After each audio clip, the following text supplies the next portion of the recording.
नमस्कार दोस्तों, मैं धर्मेंद्र कुमार और आप देख रहे हैं धर्मा जीएस मास्टर। दोस्तों, 71वीं बीपीएससी मेंस की स्पेशल क्लास में हमने मौलिक अधिकारों के टॉपिक को विस्तार पूर्वक और गहराई से समझा था। आज की इस क्लास में हम उसी टॉपिक से जुड़े टेस्ट क्वेश्चन पे चर्चा करेंगे कि उसे परीक्षा में कैसे बेहतरीन तरीके से आप लिखकर एक अच्छा स्कोर ला सकते हैं। तो चलिए बिना देर किए शुरू करते हैं आज की महत्वपूर्ण डिस्कशन। आज का जो हमारा इम्पोर्टेंट प्रश्न है, चलिए उसे देखते हैं। क्या वर्तमान में मौलिक अधिकार वास्तव में लागू हो पा रहे हैं? व्यवहारिक सीमाओं और समाधान के साथ चर्चा कीजिए। देखिए, इस प्रश्न के बारे में ना हमें लिखना है।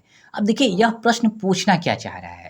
देखिए, यह प्रश्न पूछ रहा है कि कौन कौन सी व्यवहारिक समस्याएं हैं, अर्थात जिनकी वजह से आपका अधिकार ठीक से आपको नहीं मिल पाता। जैसे गरीबी हो गया, शिक्षा हो गया, भ्रष्टाचार हो गया, सरकारी तंत्र की अक्षमता हो गया।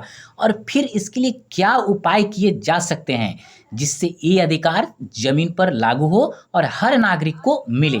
अर्थात संक्षेप में आप इस प्रश्न के भाव को समझेंगे तो मौलिक अधिकारों की जमीनी हकीकत और उनके सामने खड़ी चुनौतियां और उन्हें प्रभावी बनाने के लिए समाधान क्या होना चाहिए, इस संदर्भ में आपको आंसर लिखना है। तो चलिए शुरू करते हैं। दोस्तों, आप हमारे चैनल को सब्सक्राइब जरूर कर लें और टेलीग्राम से आप जुड़ जाएं, जहां पर आपको पीडीएफ मिलता रहेगा। दोस्तों, यह क्वेश्चन 38 नंबर का है और इस क्वेश्चन को हमने टेस्ट में लिखने के लिए दिया था आपको। तो चलिए शुरू करते हैं भूमिका से। देखिए, जिस देश में अधिकारों की गूंज और प्रभाव न हो, वहां आज़ादी केवल एक भ्रम होती है। अब देखिए, इसको वैसे समझिए। अगर किसी देश में लोगों को अधिकार सिर्फ किताबों में दे दिया जाए लेकिन जमीन पर उसका कोई भी असर नहीं हो, तो ऐसी आज़ादी सिर्फ क्या होगी, दिखावे की होती है। असली आज़ादी कब मानी जाती है? जब हर नागरिक अपने अधिकारों का इस्तेमाल कर सके, बिना किसी डर के, बिना किसी भेदभाव के। भारतीय संविधान ने प्रत्येक नागरिक को मौलिक अधिकार प्रदान किए ताकि वह गरिमापूर्ण जीवन, स्वतंत्रता और समानता का अनुभव कर सके। अर्थात इसको समझिए, इसका क्या मतलब है। इसका मतलब है कि संविधान ने हर नागरिक को कुछ ऐसे अधिकार दिए हैं जो इंसान को सम्मान के साथ साथ जीने के लिए, उसे अच्छे से सोचने के लिए, बोलने के लिए, काम करने के लिए, बराबरी का हक पाने के लिए पूरी तरीके से ना हक प्रदान करता है। क्यों? ताकि कोई किसी के साथ अन्याय न कर सके। परंतु बदले सामाजिक, डिजिटल और राजनीतिक परिदृश्य में यह प्रश्न बार बार उठता है, क्या ये अधिकार वास्तव में जमीनी स्तर पर लागू हो रहे हैं या ये केवल संविधान की शोभा मात्र हैं। अब देखिए, यह आपका भूमिका हो गया और हमने इसको समझ भी लिया। अब हम इसके बॉडी पार्ट को देखेंगे। चलिए देखते हैं। अब देखिए, बॉडी पार्ट को लिखने के पहले आप लिख देंगे एक लाइन कि इस प्रश्न को व्यवहारिक संदर्भ में निम्न बिंदुओं के माध्यम से समझा जा सकता है। अब देखिए, पहला जो आप लिखेंगे, व्यवहारिक सीमाएं। अब चलिए इसके संदर्भ में हम लोग पॉइंट वाइज देखते हैं। पहला पॉइंट, जानकारी की कमी। अब देखिए, ग्रामीण और अशिक्षित जनसंख्या को अपने अधिकारों की समुचित जानकारी नहीं होती। अर्थात गांव में जो व्यक्ति रहता है ना, आप देखेंगे कि बहुत मतलब कुछ लोग पढ़े लिखे कम होते हैं, तो अक्सर ना उनको यह पता नहीं होता है कि उनका हक क्या है, उनका अधिकार क्या है। आप देखेंगे वो पुलिस, स्कूल, अस्पतालों या अफसरों के सामने ना अपनी अधिकारों को मांग नहीं रख पाते हैं। क्यों? क्योंकि उनको समझ नहीं होती। इसीलिए आप देखिएगा ना कि वैसे लोगों का शोषण बहुत आसानी से हो जाता है। नेक्स्ट पॉइंट, प्रशासनिक असंवेदनशीलता। अब देखिए, इसमें क्या लिखेंगे, पुलिस और नौकरशाही द्वारा अनुचित बल प्रयोग और हिरासत में मौतें। अब इसको वैसे समझिए, कई बार आप देखेंगे पुलिस या प्रशासन कानून का पालन करने के बजाय आप देखेंगे ना अत्याचार करने लगते हैं, खास करके कमजोर वर्ग पे। जैसे कि बिना वजह किसी को पिटाई कर देना, झूठा किसी पर केस लगा देना, या जो व्यक्ति हिरासत में है ना उसको किसी कारणवश से ना मौत हो जाना। इससे कहीं ना कहीं उनके अधिकारों का सम्मान नहीं होता, बल्कि वैसे लोगों में ना इन प्रकार की प्रक्रियाओं से लोगों में डर पैदा हो जाता है। जैसे आप समझिए एनसीआरबी 2023। देखिए, एनसीआरबी का पहले फुल फॉर्म समझ लीजिए। देखिए, इसको नेशनल क्राइम रिकॉर्ड्स ब्यूरो बोलते हैं। मतलब इसके रिपोर्ट के में 88 कस्टोडियल डेट्स दर्ज मतलब किए गए। यह क्या दिखाता है? प्रशासनिक असंवेदनशीलता को दर्शाता है। नेक्स्ट पॉइंट, न्याय तक कठिन पहुंच। अब देखिए महंगी, लंबी और तकनीकी न्यायिक प्रक्रिया गरीबों के लिए निराशाजनक बन जाती है। अब देखिए गरीब आदमी के लिए अदालत जाना ना बहुत मुश्किल है। आप देखेंगे वकीलों का फीस आप सुन लीजिए, कोर्ट के चक्कर लगाते लगाते ना आपका पूरा चप्पल घिस जाएगा, सालों बीत जाएंगे, लेकिन केस ना वैसे के तैसे ही रहते हैं और आपको ना बिल्कुल तोड़ देता है। इसलिए वह व्यक्ति जो काफ़ी कमज़ोर होता है ना, इंसाफ की उम्मीद बिल्कुल छोड़ देता है और उसका मौलिक अधिकार सिर्फ कागज़ पर सिमट कर रह जाता है, यथार्थ में कहीं भी दिखता नहीं। यह इसकी व्यवहारिक ये सब समस्याओं को हम लोग देख रहे हैं। नेक्स्ट पॉइंट, अब देखिए राजनीतिक हस्तक्षेप। अब देखिए आरटीआई, मीडिया और सोशल मीडिया पर नियंत्रण के प्रयास अधिकारों के दमन का संकेत देते हैं। अब देखिए आप इस चीज को ऐसे समझिए, आप देखेंगे ना कि किसी न किसी प्रकार से इन तमाम चीज़ों पर ना एक प्रकार से कंट्रोल करके लोगों के अधिकारों का ना दमन करने का प्रयास किया जाता है। आप बिल्कुल न्यूज़ में, आप पेपर के माध्यम से ना जब पढ़ते होंगे तो आपको बिल्कुल समझ में आता होगा। नेक्स्ट पॉइंट, डिजिटल खतरे, इसको देखते हैं। अब देखिए digital personal data protection act 2023 अभी भी निजता की पूर्ण रक्षा नहीं कर पा रहा है। अर्थात यह जो कानून बना है ना, लेकिन अभी भी आप देखेंगे ना यह पूरी तरीके से ना मतलब निजता के अधिकारों को रक्षा करने में असमर्थ है। क्यों? क्योंकि अभी भी कंपनियों और सरकारी एजेंसियों को कई लूप होल्स के जरिए आपकी निजी जानकारी तक ना पहुंच मिल जाती है। इससे हर नागरिक की जो प्राइवेसी होती है ना, वो पूरी तरीके से सुरक्षित नहीं मानी जाती, भले ही यह कानून बन गया है। नेक्स्ट पॉइंट, सांप्रदायिक तनाव। अब देखिए 2023-24 की मणिपुर हिंसा, हेट स्पीच और लिंचिंग जैसी घटनाएं समानता के अधिकार को चुनौती देती है।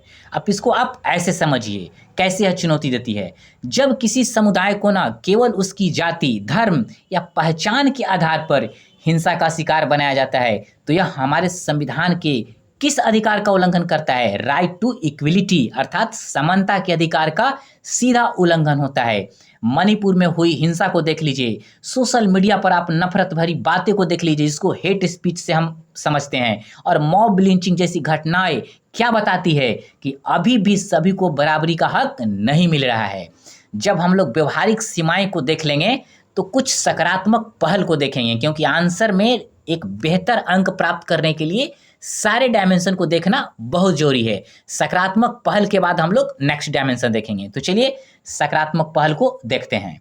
अब देखिए सकारात्मक पहल में, अब देखिए न्यायिक सक्रियता। अब देखिए इसको देखिए, पुट्टास्वामी बनाम भारत संघ जो 2017 में था ने निजता को मौलिक अधिकार घोषित किया। इसको ऐसे समझिए। अब देखिए पुट्टास्वामी बनाम भारत सरकार 2017 में आया था। इसमें ऐतिहासिक फैसले में सुप्रीम कोर्ट ने क्या कहा कि हर नागरिक को अपनी निजी जिंदगी में क्या होती है, कॉल का, मेडिकल डेटा का, मतलब जो भी आपका पर्सनल रिकॉर्ड है उसको सुरक्षा का अधिकार है। यानी privacy is a fundamental right. इससे सरकार या कंपनियां आपकी जानकारी बिना आपकी किसी इजाजत के इस्तेमाल नहीं कर सकती। अब देखिए फिर सेकंड केस को देखते हैं। अब देखिए नवतेज सिंह जौहर बनाम भारत सरकार 2018 में। अब देखिए LGBTQ प्लस समुदायों के अधिकारों को मान्यता दी। इसको समझते हैं। देखिए नवजोत सिंह जौहर बनाम भारत के फैसले में समलैंगिकता को अपराध की श्रेणी से हटाया गया, अर्थात LGBTQ समुदाय के लोगों को सम्मान और बराबरी का अधिकार देने का काम किया गया। इसका मतलब क्या है? इसका मतलब है कि अब कोई भी व्यक्ति अपनी लैंगिक पहचान या प्रेम के कारण कानूनी तौर पर भेदभाव का शिकार नहीं होगा। देखिए आप यहाँ न्यायिक सक्रियता के माध्यम से डिसीजन तो दे दिया क्या, लेकिन आप इसको व्यवहार में देखेंगे ना तो भले ही कहा जा रहा है कि भेदभाव का शिकार नहीं होगा, लेकिन आपको यथार्थ में देखेंगे ना जमीनी स्तर पे तो भेदभाव मिलेगा। तो उसे सामाजिक स्तर पे भी दूर करने की जरूरत है। नेक्स्ट पॉइंट, PIL और RTI का प्रयोग। अब देखिए आम नागरिक अब अदालत और सूचना के माध्यम से अपने अधिकारों की रक्षा कर पा रहे हैं। अब देखिए कैसे? अब देखिए पब्लिक इंटरेस्ट लिटिगेशन जिसको PIL बोलते हैं, अर्थात और एक और चीज राइट टू इंफॉर्मेशन अर्थात RTI। अब देखिएगा ना कि अब आम लोग भी कोर्ट में PIL दर्ज करके ना समाज के मुद्दों को ना उठा देते हैं, और इसी RTI के जरिए सरकार से सवाल आप पूछ सकते हैं। इससे क्या होता है? इससे कहीं ना कहीं लोकतंत्र मजबूत हुआ है और हो रहा है और लोगों को अपने मौलिक अधिकारों की रक्षा के लिए एक बेहतर रास्ता मिल चुका है। नेक्स्ट पॉइंट, अनुच्छेद 21 का विस्तार। अब देखिए, अब इसमें जीवन, पर्यावरण, शिक्षा और स्वास्थ्य जैसे अधिकार भी समाहित हो चुके हैं। अब देखिए, आर्टिकल 21 को आप समझेंगे तो सिर्फ जीने का अधिकार अब इसमें नहीं रह गया है, बल्कि इसमें स्वास्थ्य का अधिकार, अच्छे पर्यावरण का अधिकार, बेहतर गुणवत्तापूर्ण शिक्षा का अधिकार, आपको साफ पानी पीने का अधिकार, आपको बेहतर स्वास्थ्य सुविधा का अधिकार, आपको गरिमापूर्ण जीवन जीने का अधिकार भी शामिल कर लिया गया है। अर्थात इसमें अधिकार न और ऐड होते जा रहे हैं। मतलब यह सबसे जीवंत अनुच्छेद बन गया है आज के परिप्रेक्ष्य में। नेक्स्ट पॉइंट, वंचित वर्गों के लिए सुरक्षा। एससी एसटी एक्ट और पॉस एक्ट जैसी व्यवस्थाएं सामाजिक न्याय को सशक्त करने का काम कर रही है। अब इसको वैसे समझिए, एससी एसटी एक्ट। अब देखिए, अनुसूचित जाति या जनजाति अत्याचार निवारण अधिनियम, मतलब यह जो कानून है ना, इन वर्गों के खिलाफ हो रहे भेदभाव, मतलब इनको आप कुछ इनके साथ अत्याचार करते हैं या गाली गलौज करते हैं, कुछ भी करते हैं, इनका सामाजिक आप बहिष्कार करते हैं, इन तमाम मुद्दों पर ना इनको सुरक्षा प्रदान करने का काम करता है। अब देखिए, पॉस एक्ट क्या है, इसको भी थोड़ा समझ लीजिए। मतलब यह कानून ना कार्यस्थल पर महिलाओं के साथ, मतलब जो महिला होती है उनको यौन उत्पीड़न से रोकने और उन्हें सुरक्षित माहौल देने के लिए बनाया गया है। और इसीलिए ना इस प्रकार की व्यवस्थाएं कहीं ना कहीं सामाजिक न्याय को सशक्त करने का काम कर रही है। अर्थात इन कानूनों ने समाज के कमजोर वर्गों को कानून के जरिए आत्मसम्मान और सुरक्षा का हक प्रदान किया है। हम लोगों ने सकारात्मक पहल को भी देख लिया।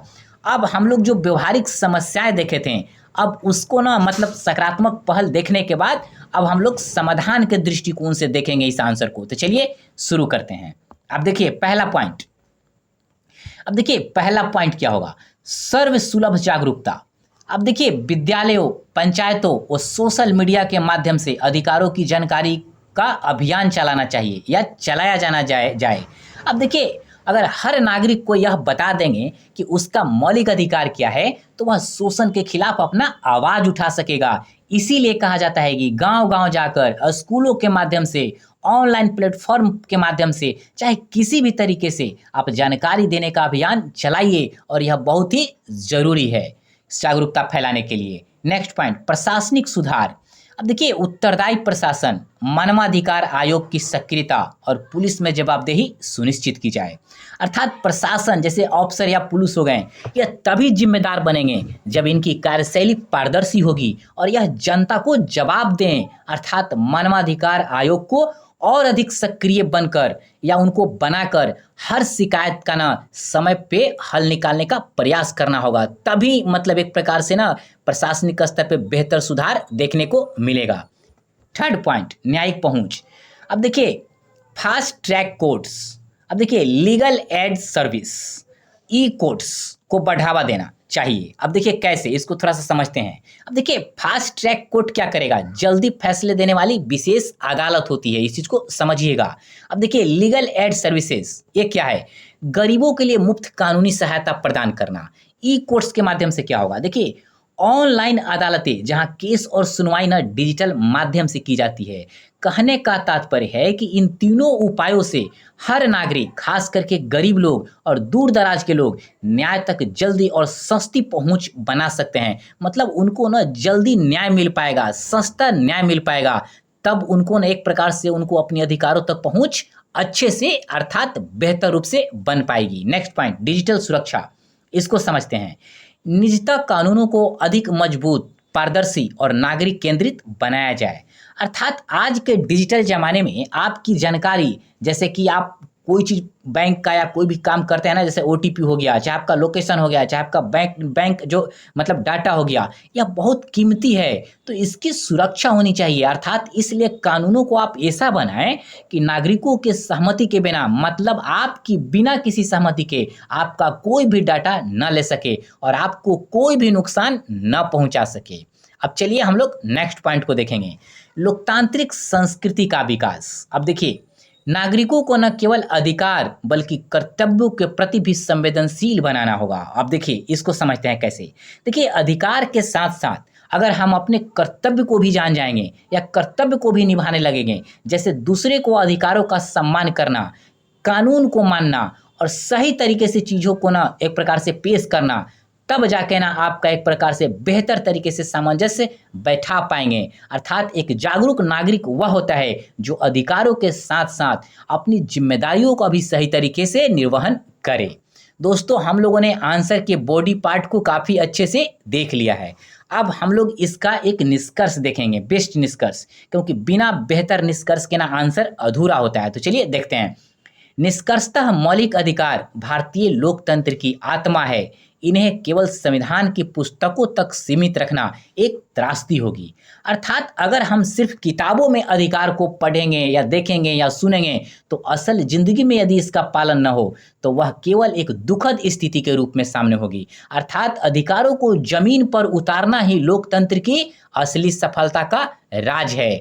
जब तक ये अधिकार गांव के अंतिम व्यक्ति तक नहीं पहुंचते तब तक लोकतंत्र अधिक अधूरा है। अर्थात अधिकार वही जीवंत हैं जहां जागरूक नागरिक है, वरना संविधान भी मौन रह जाता है। कहने का तात्पर्य है कि संविधान ने हमें ताकत दी है, लेकिन अगर हम खुद ही चुप रहते हैं या खुद ही डर जाएंगे या हम अपने अधिकारों को नहीं समझ पाएंगे तो संविधान भी आपको कुछ नहीं कर सकता। मतलब यदि आप जानेंगे ही नहीं तो कोई क्या करेगा। इसलिए नागरिक की जागरूकता ही अधिकारों की असली रक्षा होती है। दोस्तों, हम लोगों ने निष्कर्ष को भी काफ़ी बेहतर तरीके से देख लिया। आप इस आंसर को ऐसे ही इस तरीके के प्रश्न आप तो लिखने का प्रयास करिएगा। आप 30 तक नंबर पा सकते हैं 38 में, इस चीज़ को विश्वास करिए। दोस्तों, आप हमारे चैनल को सब्सक्राइब के साथ शेयर जरूर करें और कमेंट करना बिल्कुल भी ना भूलें कि आपको यह वीडियो कैसा लगा। और मैं जो टेस्ट आयोजित कर रहा हूँ उसके आंसर को मैं यूट्यूब पर डिस्कस करता हूं कि आप इससे सीख लेकर एक बेहतर आंसर लिखकर बेहतर नंबर पाएं और उस बेहतर नंबर के आधार पे आप बेहतर रैंक लाएं। तो ठीक है दोस्तों, वीडियो देखने के लिए बहुत बहुत धन्यवाद।